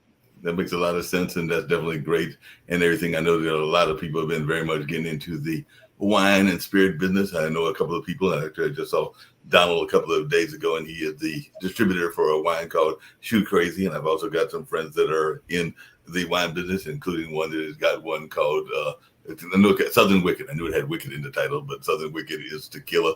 And then there's a bourbon called Old Hillside and Melanated Wines. There's a couple of wine independent distributors that I know. So yeah, that whole wine industry can be quite fascinating. Yeah, Mark, I just had an update. I was over at City Museum yesterday, as a matter of fact, and they reported that my wine slushies increased their alcohol sales during the summertime last summer by 22%. Oh wow! So it's Mary Beth would love it because the ladies absolutely love to go after it. And it's a number of different fruit flavors. You got cherry noir, you got pina colada, you've got margarita, you've got strawberry blanc and raspberry chardonnay. All these different flavors, and the balance of sweetness is perfect.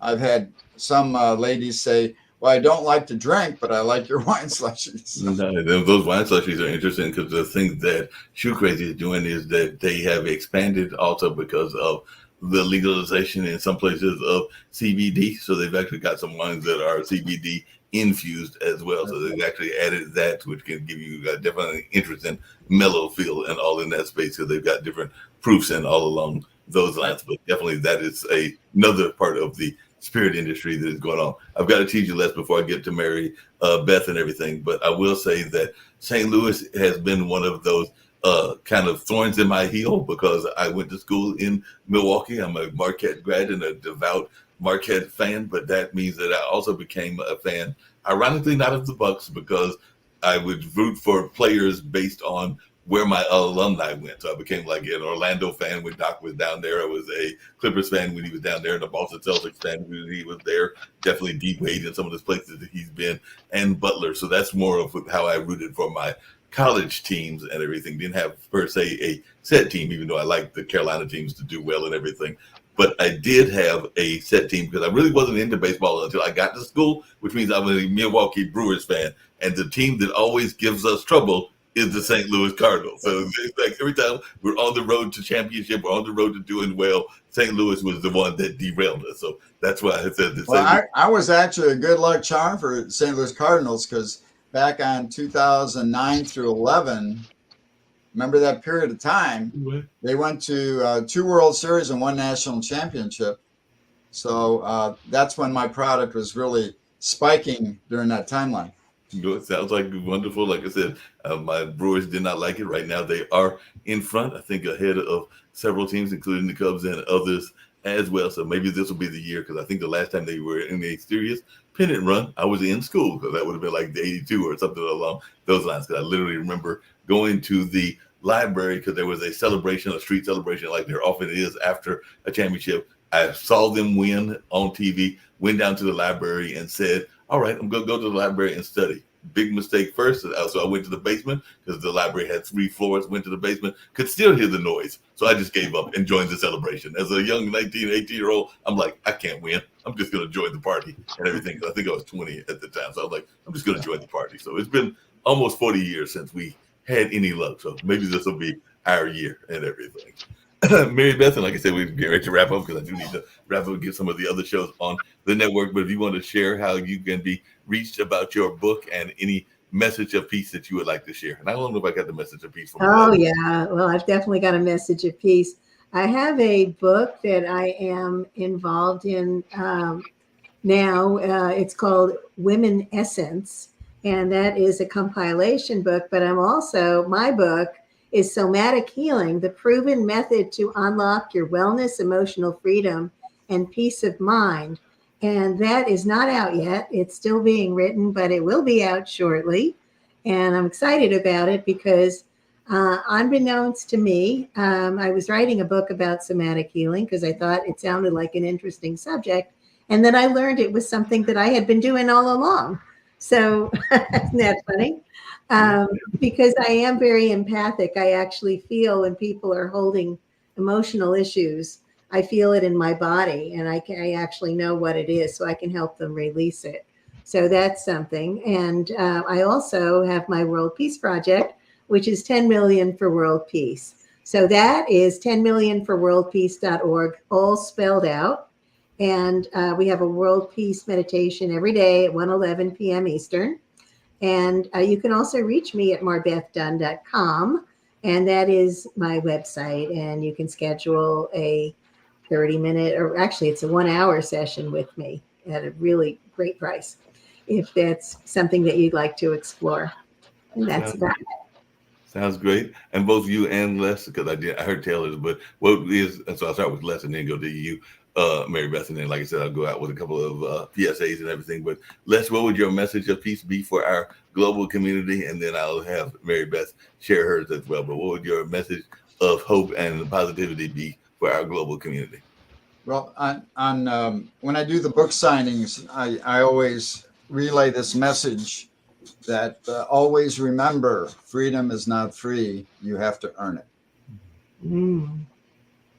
You know, that makes a lot of sense and everything. What about yourself, Beth? What message would you give to folks in terms of a message of positivity and hope and all along those lines? And now I think we'll go out with a message about supporting our educators, as well as a Christian talk show that is actually done by some associates of mine and everything. But what message of positivity and hope would you give to our listeners from around the world?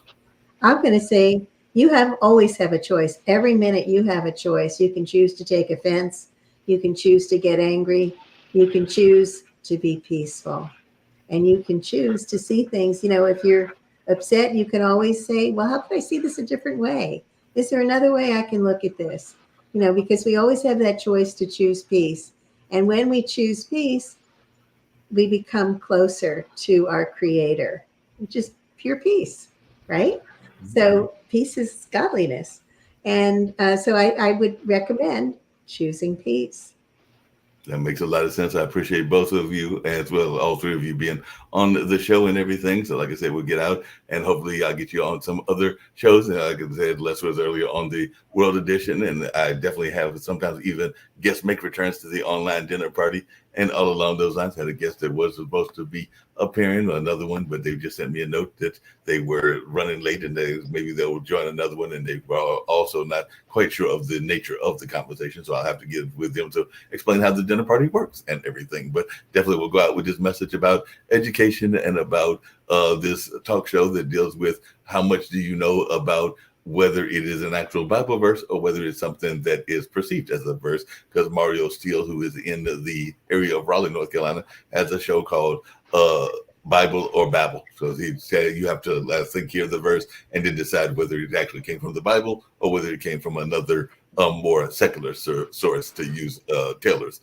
notion and everything. But he's been doing that, I think, for a number of years. And then I've also got maybe one or two other PSAs. But we're getting ready to get on out of here. But it's been a fun conversation, and I look forward to seeing all three of you on in the not too distant future on another show. And I'm glad that I was able to meet y'all through the world wonders of the internet, and look forward to seeing you back in the not too distant future on other programs as well. But glad to have this conversation and thoroughly enjoyed it. So let's see what this gentleman, I think he's from one of the Midwest areas, is talking about supporting educators. He's been doing this for a few years as well. So not just the educators, but also the support staff, like the janitors and the guidance counselors and a number of others. So let's see what he's talking about, and we'll get ready to get on out of here.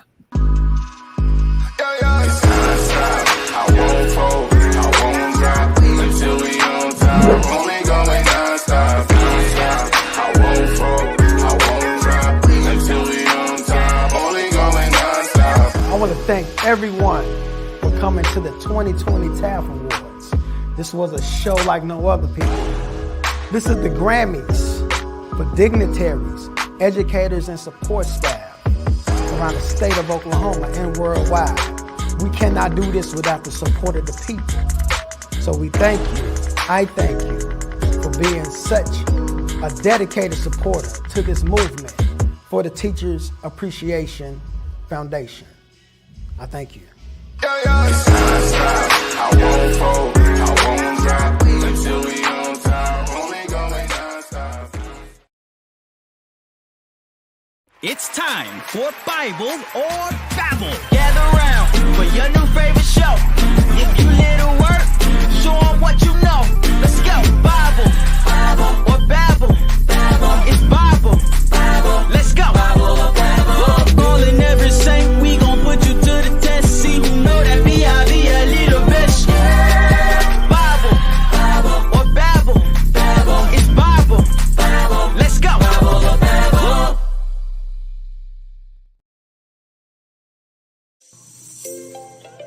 Are you looking for money-saving strategies for your business and personal finances?